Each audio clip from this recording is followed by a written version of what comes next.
Today I'm making this quick and simple purple cabbage kimchi, or what I like to call designer kimchi. My mother and I termed this couture designer kimchi because it's a little more interesting than traditional Napa cabbage kimchi.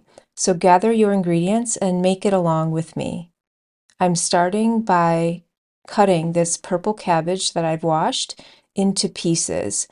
Remove the core and just slice it into either long strips or small square pieces. It's up to you, whatever your desired shape is. As with anything else, the best way to learn is by doing it. So you can watch this video or other videos of people creating simple recipes, but my encouragement to you would be to actually do it and try, especially if it's your first time, try making your own kimchi at home and you'll see how simple it is.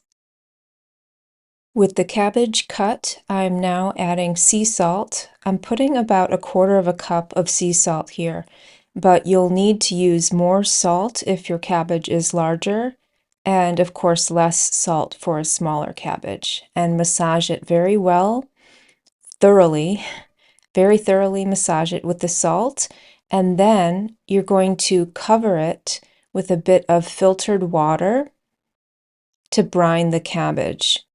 And I'm just going to set this aside while I prep the other ingredients. In the meantime, I prep the other ingredients so that when it's done brining, when the cabbage is finished brining, everything is ready to assemble, which makes this entire process far simpler. So in a separate bowl, I'm slicing some small Daikon radish here that I've cleaned, and you can slice it or cube it. Sometimes I grate it. Today I'm slicing it. It depends on what I feel like having. So this batch is going to have long strips of radish. Then I grate some fresh ginger. I always keep peeled fresh ginger in my freezer on the door of my freezer for ease of use in recipes. That's a great kitchen hack. And I grate several garlic cloves as well. Same thing with the garlic. I always keep it in my freezer for ease of use. And add as much as you prefer. I'm using about 5 or 6 cloves here. And then I add a cup of green onions or scallions, just chopped, and I cover this and set it aside. Especially if it's your first time making kimchi, you'll want to periodically check your cabbage to see whether it's soft enough. You want it to be sufficiently wilted and soft to the touch. After about 3.5 hours, rinse the cabbage under cold running water to remove any excess brine and drain well.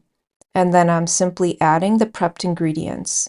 And I mix it well with my disposable food grade gloves, which I love. And I add the red pepper powder here.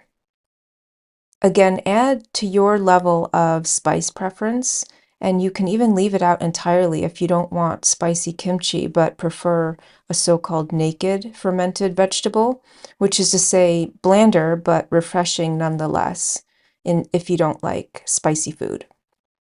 Or sometimes if you're just in the mood for that clean kimchi taste. Since you'll be the one consuming it, I always say make it to your liking. I'm just showing you what I'm making and what I prepare for me and my family. And you have to massage this very thoroughly with the gloves. When it's mixed, simply transfer it into a clean jar and you'll probably think that you have too much kimchi to fit in the jar, but it's been my experience that it always miraculously fits. And you need to press it down. This part is very important. Press it down to remove air bubbles, and you need to really, really tamp it down. So use all your mighty muscles and press it down. Press it as hard as you can, firmly. And leave about 1 inch or 2 at the top to save room for expansion. And I label it with the time and date. And that's it. After you seal the jar, Let it ferment at room temperature for 24 hours and up to 3 days. I recommend slightly loosening the cap of the jar so as to avoid any unnecessary messes or overflow. You can tighten the cap and then loosen it ever so slightly. That's a tip. And once the jar is sealed, like I said, let it ferment at room temperature for at least 24 hours and up to 3 days or longer, depending again on your taste preference. Check it daily, taste it, and press the kimchi down periodically to below the level of the brine, and it will continue to release more liquid as the days pass. But again, taste it intermittently to see if it's reached your desired level of fermentation.